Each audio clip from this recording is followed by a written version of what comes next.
Hi everyone and welcome back to my YouTube channel. So this video has been extremely highly requested. Now if you've been following me on social media for a while or you've been following me throughout my entire pregnancy journey, you will know that throughout since the day I found out I was pregnant, I have documented every single aspect of my pregnancy, the highs, the lows. I've been real, I've been raw, and most importantly, I've been very honest about everything. I have opened up and spoke about situations on social media, which if you'd have asked me last year would I ever speak about it online to people, I'd have been like, no. But being pregnant, it's just been amazing because I've been able to help other people have helped me, and it's just been amazing because I've just kept it 100% real with everyone.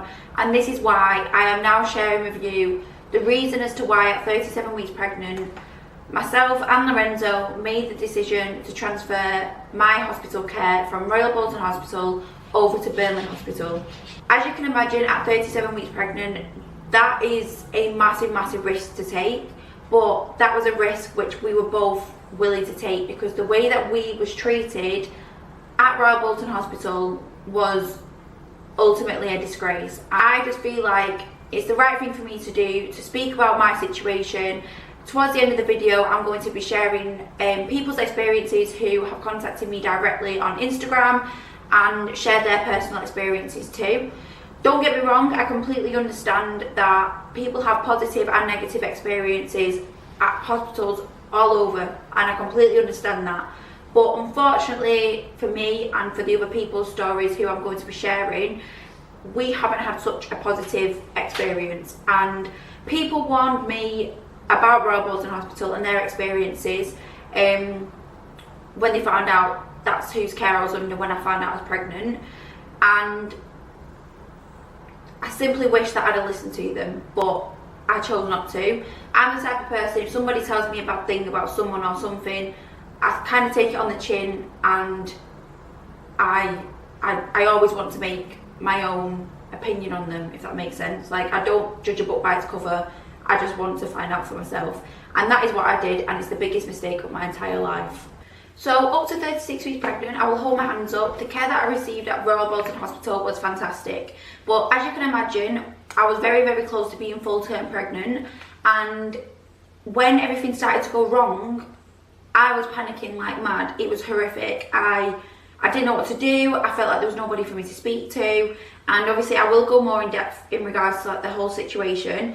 But I do just want to say, no names are going to be mentioned whatsoever, but what I will say as well is in no way, shape or form am I speaking negative on the NHS. The NHS are absolutely incredible, and I know and understand that the majority of midwives are amazing. For example, some of the midwives that looked after me at Bolton, they were amazing, and the student midwives, amazing, can't fault them whatsoever. And the midwives that looked after me at Burnley, outstanding, I could not fault any of them whatsoever. But unfortunately, a couple of individuals at Royal Bolton Hospital, they let their department down, and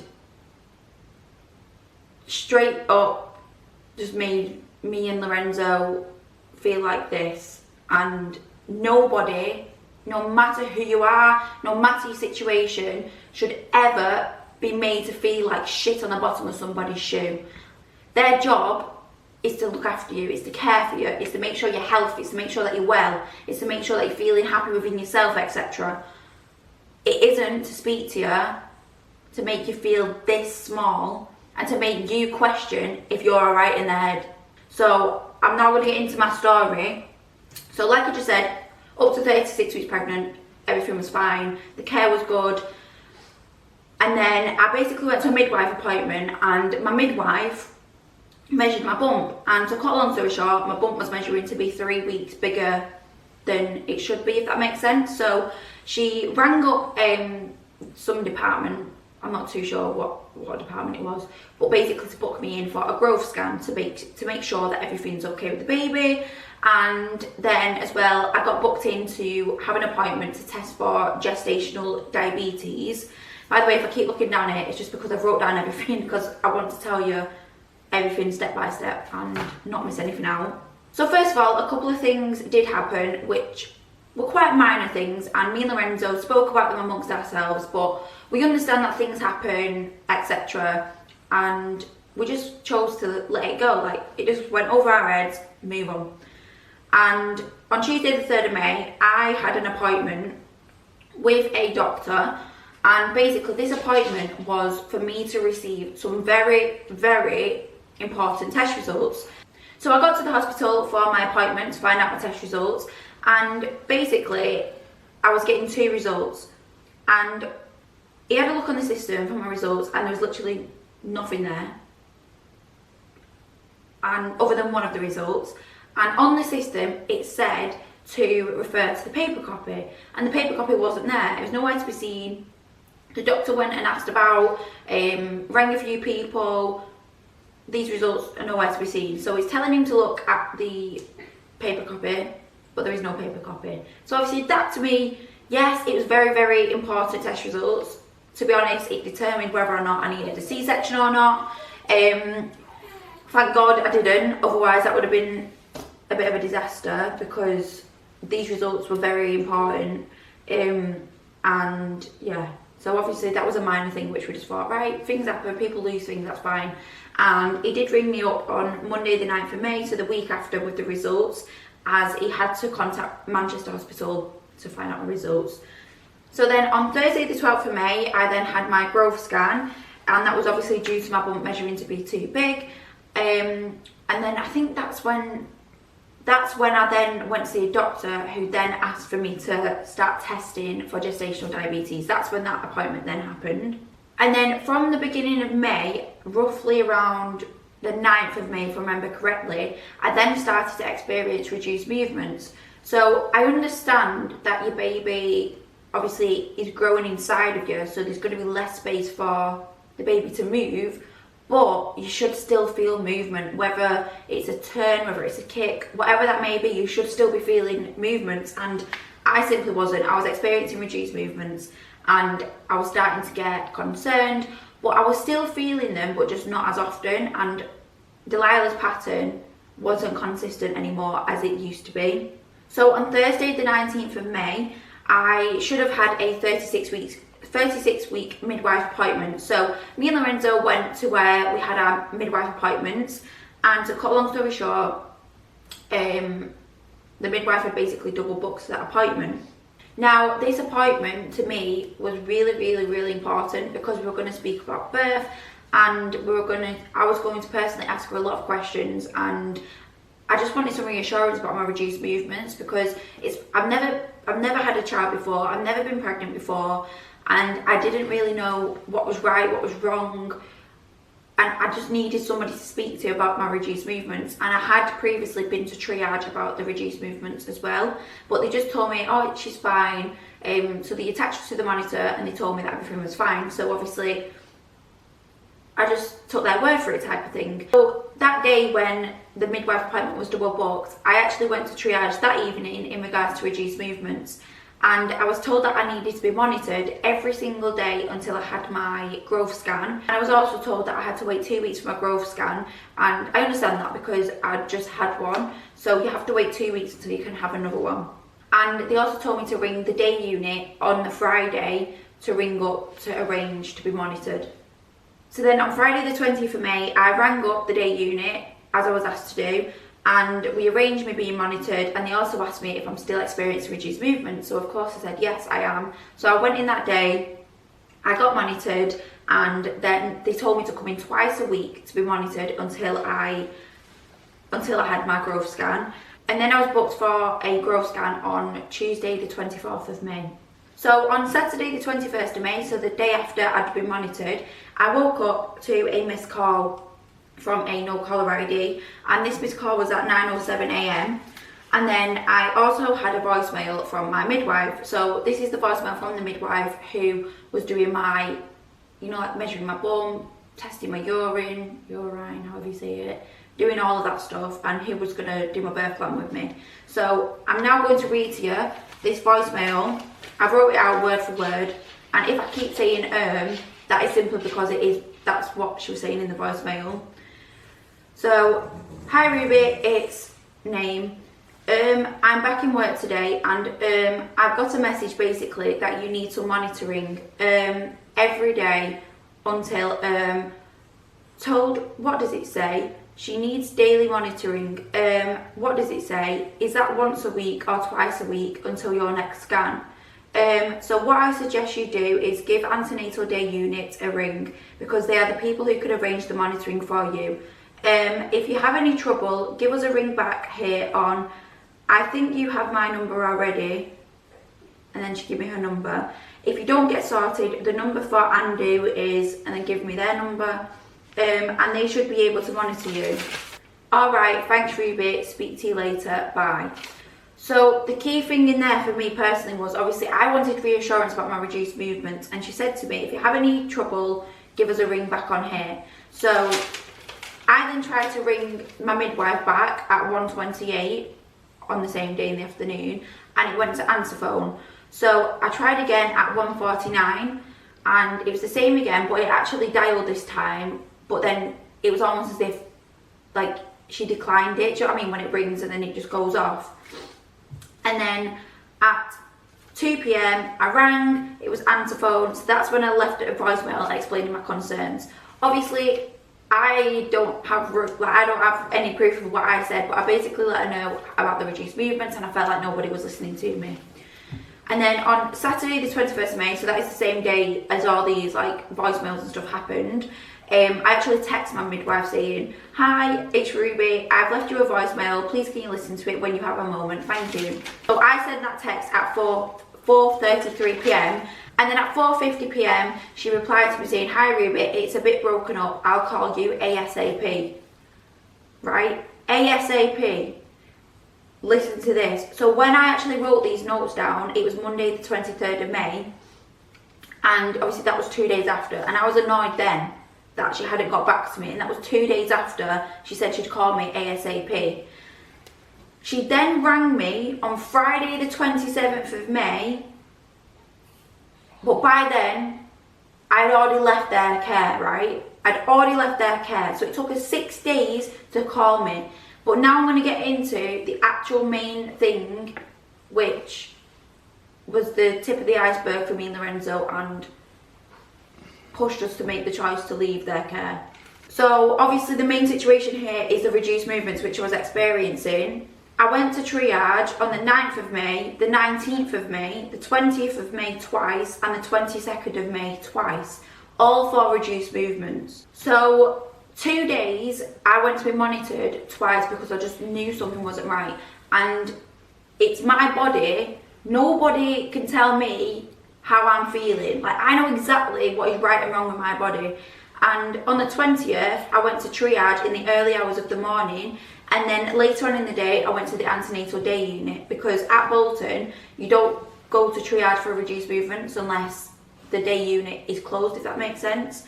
And then on the 22nd of May I went to the day unit, and then as I was driving home my eyes started going blurry and my vision was like, I could see half of things. So I rang the day unit up, but they were about to shut, so they told me to come back and go to triage. On the 22nd of May, when I went to the day unit during the day, it was like late afternoon time. Yet again, this was also because of reduced movements, and the midwife who looked after me, she was amazing. She was so lovely, and she noticed that my blood pressure wasn't low, but it was low for me as a person. So she took extra precaution, and she did it multiple times for me, and she sent off I can't remember what she sent off, but she sent off some stuff to get tested. She was incredible. She was so nice. And when I rang up the day unit when I was driving home to let them know about my blurry vision, it was the same midwife, and she straight away told me to go to triage. Basically when I rang them I was almost home, so we came back, fed the dogs, we had something to eat as well, and then I went back to triage. So the staff then had the switch over from the day staff, like switching over to the night staff, and the midwife who we had as soon as we got there she was amazing. She was so lovely, and she tested us for all sorts. Like, she did the blood test, the urine, tested my blood pressure regularly. She monitored baby for a long amount of time. She was amazing. And finally, after being in 5 times previous to this about my reduced movements, I finally felt like we were getting somewhere. And I even looked at Lorenzo, and it was almost as if a big weight had been lifted off my shoulders, because I finally thought I was getting somewhere and somebody was actually taking me seriously. Until the night staff came on. That is when everything took a turn for the worst.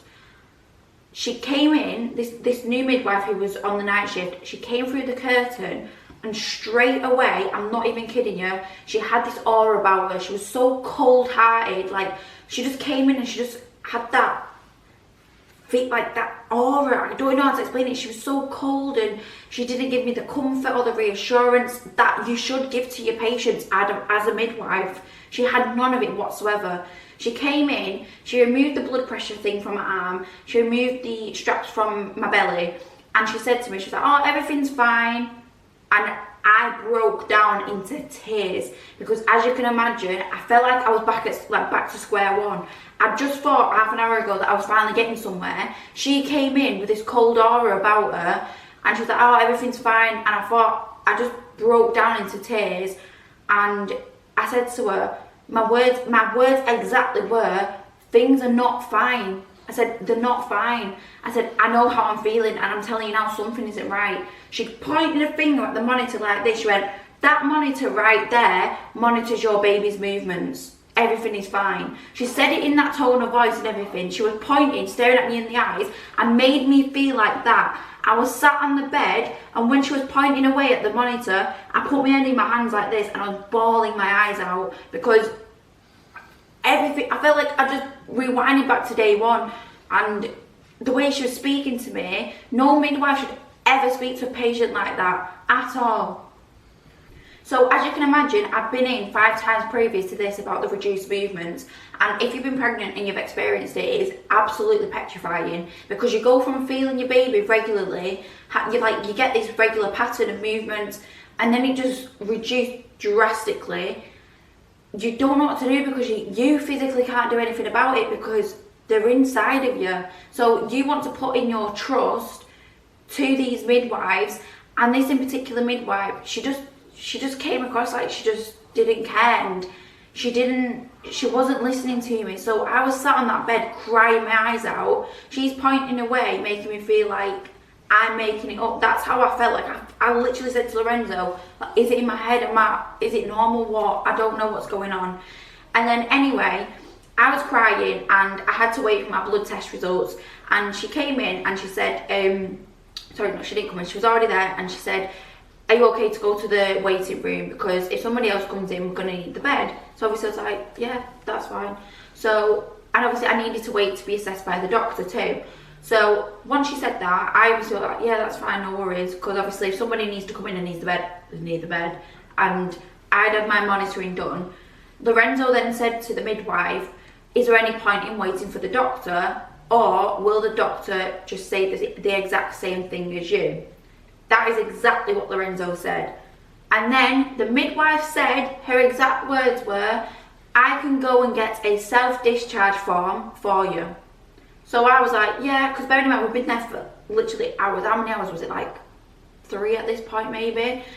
So I was like, yeah, because I wanted to go home, I was tired. So she went off to get the form, and something in my head told me that's not right. And obviously the doctor hadn't assessed me, because I thought the doctor would have to discharge me. So she said she'll go get the form. She came back with the form, and I said to her, I said, no, it's fine actually, I'm going to wait. So off we went to the waiting room. We were there for about another 3 hours. It was the longest time I've ever been in triage, and we just waited and waited and waited. She kept saying, oh, it won't be long now.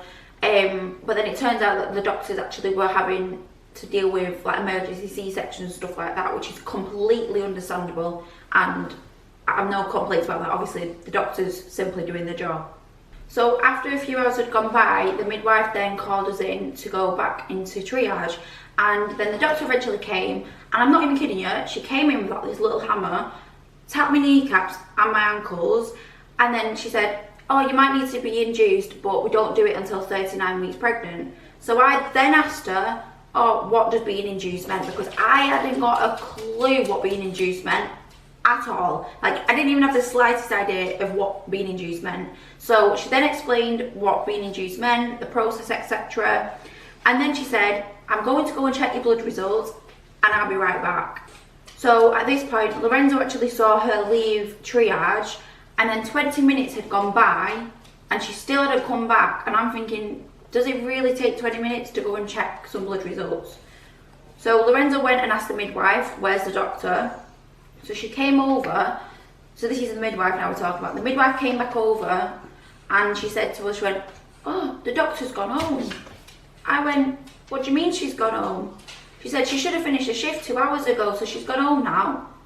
And I went, but I've not really spoken to her yet. I had questions to ask her. I said, she's gone and checked my blood results and she's not come back. Because obviously she said that she's coming back. So I had all these questions to ask her about my reduced movements and why, like, what's going on basically. And the midwife said she's gone home because she should have finished 2 hours ago. I understand she's been busy, she's worked over a shift, she's been doing emergency C-sections, everything. But I needed to speak to a doctor and I couldn't. Yet again, nobody was listening to me. So when I said to the midwife that I had questions to ask her and stuff like that, the midwife said to me, she was looking at my eyes like, I felt proper patronised by her, the way she was looking at me, like the tone of voice she was speaking to me in. She went, the doctor just explained everything to you. And I said, she's not though, because she said she's coming back. I said, she's not explained anything to me. And then I said, I feel like nobody's listening to me. I'm experiencing reduced movements. I know something's not right. And then she said to me, I know you want to be induced, but I am not going to do it. So I said to her, when have I said I want to be induced? I said, stop making assumptions about me, because I've not said that once. And I said to her, I didn't even know what being induced meant until I literally just asked the doctor 20 minutes ago. So not only has she made an assumption about me, she assumed that I wanted to be induced. I didn't even have a clue what being induced meant until I asked the doctor. And the way she just, as soon as she realised that I didn't know what being induced meant, like she was like, she knew she shouldn't have said that. So once I'd said to her that I didn't know what being induced meant and all of that, she then went to me, she went, well, why are you here then? And I was like, are you being serious? I'm experiencing reduced movements and nobody's listening to me, and now you're making assumptions about me. And then Lorenzo stepped in and said, can you stop speaking to her like that? She's pregnant, you're causing her more stress. I was sat there bawling my eyes out. She's then making assumptions about me. And Lorenzo then said to her, pass me her notes, we're going. So Lorenzo got her notes, sorry, not her notes, my notes off the midwife. We started walking towards the door, and Lorenzo said, people warned us about this hospital and we wish we would have listened to them, but instead we decided to make our own judgment. And then the midwife laughed. She went, ha ha ha, well, we've all seen your TikToks. We've all seen your TikToks. I looked at Lorenzo, and the feeling that I felt, I'll never forget it. So when she said that about TikTok, bloody TikTok, that is when I said to her, I went, so is that the reason why you've been treating me like this? And she went, yeah, like that. She shrugged her shoulders, she pulled that face. She went, yeah, because of TikTok.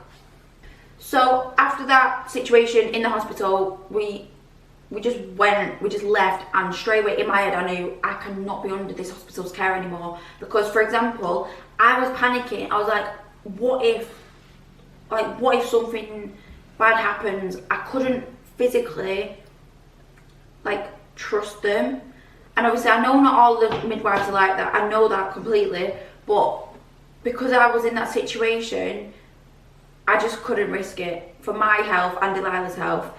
But anyway, because the midwife had told me that the doctor had explained everything in my notes, I then realised when we left, no one had actually explained anything to me. So we sat in the car, read through my notes, and the day that I was supposed to have a growth scan, the same day I was supposed to have a growth scan, it was wrote down on the 24th that I was booked in for a membrane sweep, sorry.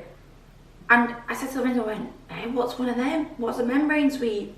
So it took for me to Google what a membrane sweep was to understand and know exactly what it was. So I'd have gone to my growth scan expecting to, like, for babies to be measured, and I would have had a membrane sweep. And if you're like me and you're thinking, Ruby, what is one of them? It's basically where they put the hand in you and they sweep away the membrane with the finger to help bring on labour, or to help break your waters, something like that. Don't quote me on that, but it basically helps bring on labour.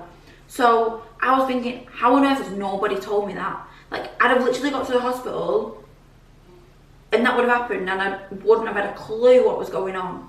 So obviously we're scrolling through there thinking, what's she on about with seeing your TikToks? Because I genuinely hadn't even said a bad word about their care. The only thing that you could see as bad is me saying I felt like nobody was listening to me about my reduced movements. So like, I've never ever deleted any of my TikToks at all, because the whole point in me documenting my pregnancy journey is to help other people. It's for me to look back on. It's like, I've loved every single minute of me documenting my journey, because not only have I been helping other people and sharing advice, I've learned so much, and it's made me who I am today. Like, I feel like I've genuinely found myself now. Before I was pregnant, I used to kind of post what everybody else posts, and I post things now that I just wouldn't have ever thought I would post or speak about. And it's like the same thing as to why I'm posting this video. It's because I document my life for me to look back on, to help other people, to support other people, to give people advice. And I just know something has clearly been said. People are speaking about me in the hospital. Keep on speaking about me, because I'm nothing but real. I say it how it is. I'm sharing my experience, and I'm raising awareness as to what I experienced, and I do not want anyone else to go through what I did, because I wouldn't wish it upon my worst enemy. So, as you can imagine, after that situation in the hospital in the evening, we left the early hours of the 23rd of May, and obviously we went home, went to bed, etc. Woke up that day and I rang up the day unit to cancel my monitoring. I cancelled my appointment where I was supposed to have my growth scan and the membrane sweep, and believe it or not, it was the lovely midwife who looks after me in the day unit the day before. And she said to me, she was like, oh, did you go to triage last night? And I said, yeah, I did. And I said, but I'm really not happy with the way I was spoken to. And listen to this. I explained the situation to the lovely midwife, and she said, that's not on. I'm going to report it to the matron, I think she's called, like the head of that area, I think. And I'm sorry, but for another member of staff to know how disgraceful the way we were treated was, doesn't that say a lot? So obviously I was speaking to the lovely midwife who looked after me the day before in the day unit on the phone. I explained the situation to her, and she then said, why don't you come into the day unit? I'll monitor you personally. And I thought to myself, no, I'm never ever stepping foot back in that hospital again. And I was adamant that I was never going back in there. Never in a million years would I ever have a child at that hospital. And like, obviously the lady on the phone she was amazing. She was so lovely. I can't fault her in the slightest, and I do appreciate how much she was going to help me, and obviously how much she wanted to help me, and she was going to report it to the matron as well. But for me personally, after the stories that I've heard from other people, the amount of people who warn me about the maternity department and stuff like that, there was no way in hell I would ever risk having a baby there. Not a chance. So on the phone, the lady let me know that I needed to make Burnley Hospital aware that I've been having reduced movements, but they told me to tell them that I've been in twice about reduced movements. Twice. I don't know where they've got that number from, because on the 9th of May I went in, the 19th, the 20th, the 20th, the 22nd and the 22nd. That's not 2 times. I went in 2 times on the same day, on 2 days. Do you know what I mean? like on the 20th I went in twice, the 22nd I went in twice. That's 4 times in itself. So obviously I weren't going to lie to Burnley Hospital. I rang them up, explained the whole situation, and I let them know that I would absolutely love to transfer my care over to that hospital. And because people have reached out to me, even one of the midwives, Amy, reached out to me. She was absolutely amazing, and she actually helped with my birth, which was just mind-blowing. And the care that I received at Burnley Hospital was absolutely outstanding. The stories that I had heard about Burnley Hospital, I didn't have one negative experience like told to me, if that makes sense. Nobody had said a bad word. They were absolutely outstanding. So on the 23rd of May, I obviously cancelled my care with Bolton, got rid, but I made sure that I had already spoken to Burnley. So obviously I removed all of my care from Bolton Hospital on the 23rd, and I had an appointment booked with a Burnley midwife for the 24th. So I took a massive risk. Obviously I was experiencing these reduced movements, and if I needed to go to triage or I needed someone to speak to, I didn't have a triage to go to, because I'd removed my care from Bolton and I wasn't under Burnley's until the 24th. So I was panicking about that, and I didn't know where I would go or anything like that. And obviously I understand that was my own choice to do that, but does it not say a lot that I would rather do that and not have anyone's care than step back foot in Bolton Hospital? Now, on a more positive note, on the 26th of May, I had a growth scan at Burnley Hospital, and I saw a consultant as well, and they made me aware that Delilah's growth had tailed, so it basically not stopped, but shouldn't be growing as she should, if that makes sense. And I was booked in for an induction on Saturday the 28th. So I'm not being funny. So the fact that on the 23rd of May I was told that everything was fine, the midwife at Bolton assumed that I wanted to be induced, etc., and was putting words into my mouth.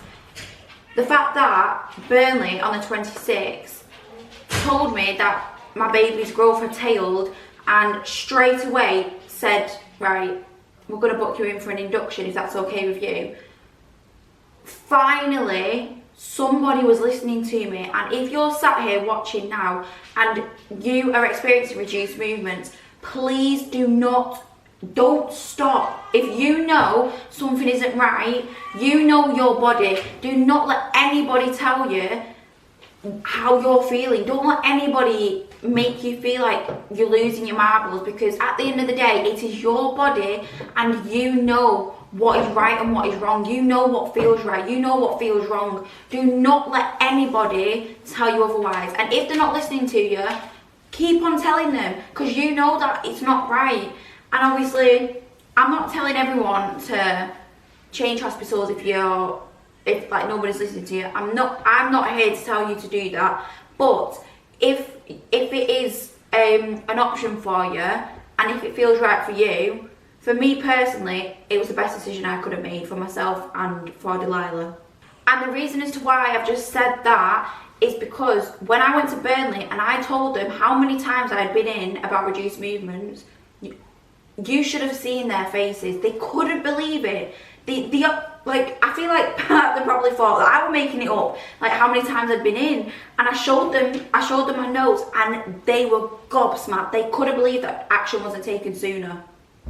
Now, obviously, I left Bolton Hospital's care on the 23rd of May. The 27th of May, so after I'd left Bolton Hospital's care, the midwife from Bolton, who I went to for my regular appointments, rang me, and I thought, this is weird. I'm no longer under your care. So I thought, there's no chance I'm answering it. Do you know what I mean? Like, there's no chance I'm answering it. And she left another voicemail. And I'll explain a little bit after I've read it here. So, yet again, same thing if I say, it's just because that's what she said.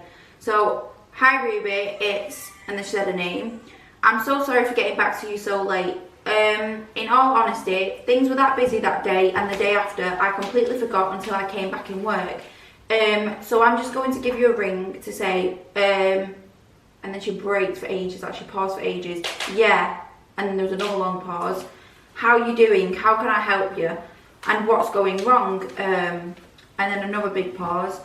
The other day I got your message and it was so broken up, a lot of it didn't make sense. I got the feeling that, you know, you weren't happy and with your care and whatnot. So give me a ring and we will see if we can get it sorted. I know you are sort of very late in your pregnancy now and we need to get you feeling good. And, you know, back on track. If you give the community office a ring, then she'd give me the number. And the reason I'm asking you to do that is because I'm actually on a study day today in the library. And you've got my personal number, so if you can get one of the girls in the office to give us a buzz, I'll give you a ring back, unless I've already given you my personal number, which I think I might have. In that case, just ring me. Alright, thanks Ruby, bye. So bear in mind, I'm no longer under Bolton's care. In my eyes, I might be wrong, don't quote me on this, I might be wrong, but she's been told about that situation in Triage. She knows why I've discharged myself from their care. And obviously, I didn't mention this part, after the incident at Triage, when we went in the car, read through my notes, Lorenzo actually went back into the hospital and asked for that specific midwife's name, because I am in the process of filing a formal complaint about what happened that night. The whole situation, in my eyes, they've obviously had a conversation. She's probably been like, oh, this happened, that happened. She might not have, but it was very weird. So obviously I didn't get in contact with her again. See, when she rang me on the 27th, after I'd left Bolton's care, it also made me think, right, have they all been speaking about me? Like, have they all been discussing me? Do you know what I mean? Because for the midwife at Triage to know of my social media, my midwife had already messaged me on Instagram and Facebook. Screenshots are on the screen now. It's not a nice feeling. Like, why is everyone speaking about me? Like, so what? I do social media, I'm what? Like, at the moment, like when that midwife in Triage said to me, oh, we've all seen your TikToks, I sat in the car after we looked through my notes. I went, what is she on about? Because at this point, the only thing that I had said on social media was I've been having reduced movements and I felt like nobody was listening to me. So what does she mean? We've all seen your TikToks. What? You've seen my TikToks about what I've been telling you that you've not been helping me with. Make it make sense, because it doesn't. And another thing which I thought was very, very, very unusual was that Bolton Hospital actually messaged me on Instagram. I will insert the screenshot on screen somewhere here for you to see. And yeah, I don't know why they did that. Now, moving on from my story, people have reached out to me over on my Instagram and some people on TikTok as well. I'm going to be sharing with you now some very some of these stories that I'm going to be reading to you now. I am going to attach the screenshots on screen when I am speaking about them. No names are going to be mentioned, as people have asked to remain anonymous. This is just another disclaimer here. If you are easily affected by situations throughout pregnancy, or you're easily disturbed by things, please do leave the video now, as some of these stories are very, very disturbing and very upsetting. All of these experiences were also under Royal Bolton Hospital's care. Yet again, I understand people have positive and negative experiences at hospitals all over, but these people have reached out to me and have given me permission to share their stories in my YouTube video to raise more awareness.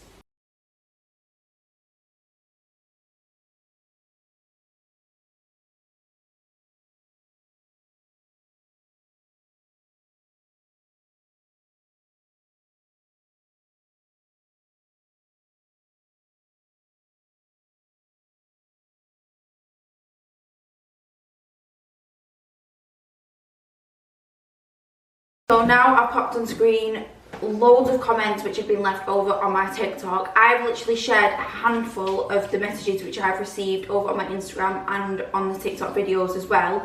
Yet again, I'm literally sharing the story to raise awareness. I'm sharing other people's stories to raise awareness as well. because people have openly asked me to share these stories. People have given me permission to share them, and I just felt like it was the best thing to do, to raise awareness, make people aware of these situations. And I will say it again, I understand positive, like people have positive experiences at hospitals, people have negative experiences at hospitals, but the amount of negative experiences that I've heard about Royal Bolton Hospital, they literally top the amount of positive ones that I've heard. And I just felt this was the best thing to do. And the fact that people reached out to me about their stories, people have come forward to me before I even said I was going to share about my experience, that has contributed yet again to the reason as to why I believed it was the best thing to do to create this video for you all. So I just want to say a massive, massive, massive thank you to everybody's support, everybody who has shared their experiences as well. And if anybody ever does need any advice or has any questions, leave them down in the comments below, and if people do have any worries or have any questions, I'll more than happily make another video answering all those questions. So I just want to say yet again thank you so much, and I'll see you again soon in another video.